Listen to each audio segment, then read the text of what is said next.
sesuatu yang terlalu menyolok sehingga membuat orang jadi menilai negatif. Warna yang terlalu menyolok, terlalu banyak manik-maniknya, terlalu, pokoknya begitu orang lihat langsung ya, orang menilai, kalau bukan baik, buruk.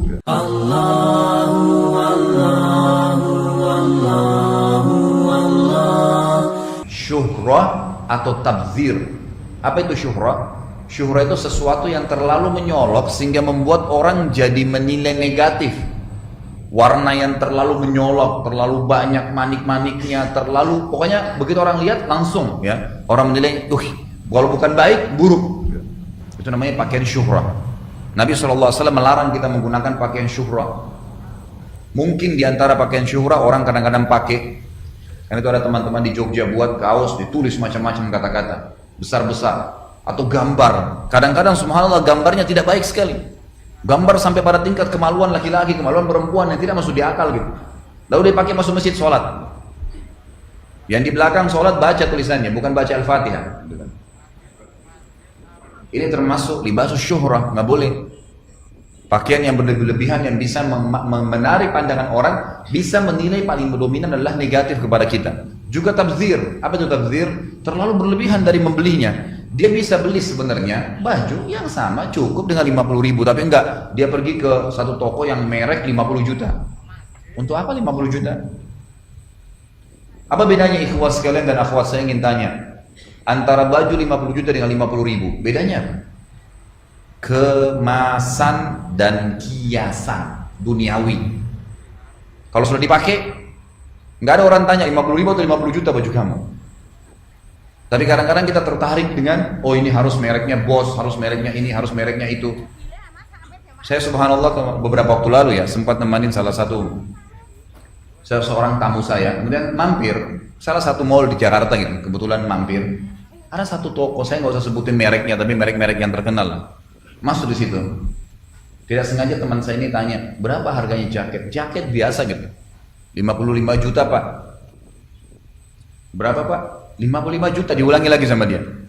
Saya nggak percaya, saya lihat 55 juta. Jaket yang sama saya berapa kali temukan di Saudi, di beberapa negara-negara Arab, di Indonesia saya temukan ada yang mirip dan tidak kalah kualitasnya, 150.000, 250.000. Kenapa 55 juta? Itu bisa bangun masjid di Irian loh. 55 juta itu bangunin musola, orang bisa sholat 20-30 orang saf, amal jariah yang luar biasa. Ada apa beli jaket 50 juta? Tapi itu terjadi. Di beberapa pengajian saya dengar informasi ibu-ibunya bangga dengan pakai tas dari kulit buaya lah, dari kulit ular lah, dari kulit apalah. Harganya 200 juta, 150 juta. Untuk apa? Mau diapain tas itu? Tabzir, nggak boleh. Kenapa kalau pakai yang tidak bermerek, kenapa? Diketawai sama teman, biarin dia ketawa. Dia mau ketawa, silahkan ketawa. Kenapa? Nggak ada masalah buat saya. Tapi kita di sini la ifrat wala tafrid. Apa maksudnya? Kita tidak boleh juga pelit, tidak boleh juga tabzir, nggak boleh dua-duanya. Tidak boleh juga kita punya kemampuan beli baju, tapi kita nggak mau beli, dibiarin bajunya tua terus. Nggak boleh dalam Islam.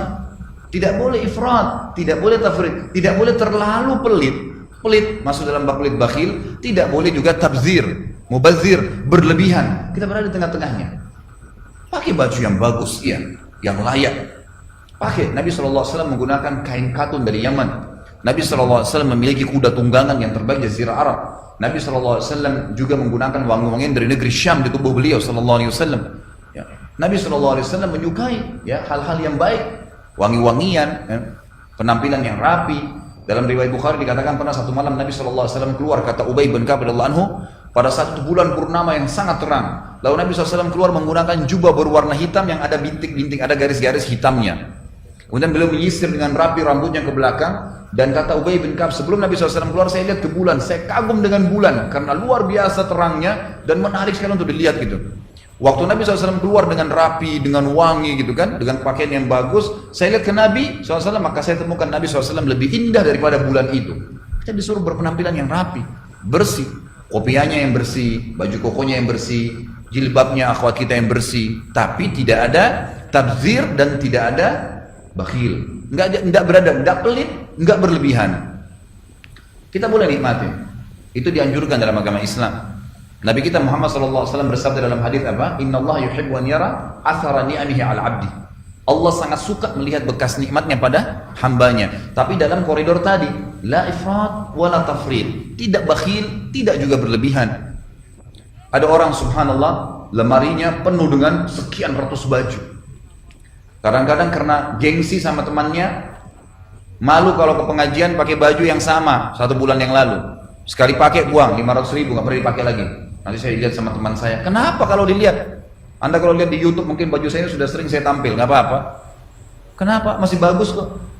Tapi saya akan berikan kepada orang. Saya akan beli baju baru insya Allah. Dan saya suka dengan kebersihan karena Islam mengajarkan itu. Tapi bukan berarti kita berlebihan. Gitu kan? Sudah punya mobil. Oh ya, saya butuh mobil buat saya pribadi. Anak-anak saya juga butuh 1 atau 2 mobil baik. Ini 10 mobil untuk apa? Saya pernah masuk salah satu sepupu saya punya teman di Jakarta dipanggil. Masuk datang biasa saja kunjungin gitu.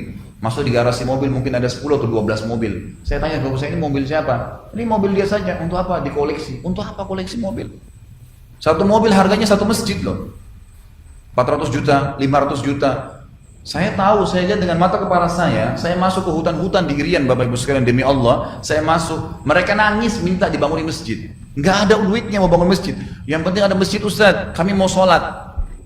Yang mu'allafnya, yang pendatangnya banyak. Di pelosok-pelosok, di Kalimantan begitu, di mana-mana. Butuh di Sulawesi, yang tempat-tempat saya datangin luar biasa gitu. Mereka butuh sekali yang dibantu bagaimana cara. Ini enggak, kita sibuk dengan berbangga-bangga dengan masalah dunia yang cuma kemasan. Kalau Anda meninggal, demi Allah hanya dikatakan ini baju bekas si fulan. Ini mobilnya dia, ini sepatunya dia. Selesai. Habis ceritanya. Dunia itu kan ditinggalin. Nggak ada ceritanya baju kita yang mahal, sepatu kita yang mahal, yang bermerek akan dibawa ke kuburan Pinang Lahat. Mau dikubur sama-sama? Nggak mungkin. Ditinggalin, hanya dikendang saja. Maka la ifrat, wala tafrid, jangan berlebihan. Saya terus terang pernah 1 kali ke Irian. Sudah berapa kali waktu itu? Karena saya kebetulan waktu itu diangkat oleh teman-teman menjadi ketua pengiriman dai di Irian gitu, se-Indonesia. Saya datang ke sana. Lalu saya datang ke pelosok yang tidak masuk di akal gitu. Naik pesawat Twin Otter cuma 12 orang, pilotnya aja sambil bercanda-bercanda bawa pesawat gitu kan. Setiap saat saya lihat gitu. Kalau hujan dia kembali. Kalau enggak dia kembali lagi ke hutan gitu. Lalu saya sampai ke pedalaman-pedalaman yang tidak bisa dijangkau kecuali dengan pesawat-pesawat kecil ini ataupun dengan kapal-kapal yang datang sebulan sekali gitu. Saya dikagetkan dengan waktu saya mulai dakwah di sana, saya tinggal di kampung ini 2 minggu, di sini seminggu, di sana 3 minggu, pindah-pindah berapa lama saya pindah-pindah gitu. Tunggu speedboat atau kapal datang baru kami numpang lagi ke sana gitu.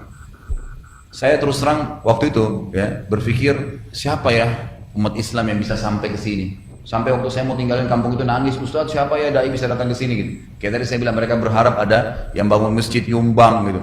Kalau saya lihat mungkin harga-harga 1 mobil di Jakarta yang biasa kita beli itu sudah bisa beli bangun masjid. Mungkin kalau 10 orang nyumbang untuk harga motor bisa bangun masjid dan itu pahalanya besar.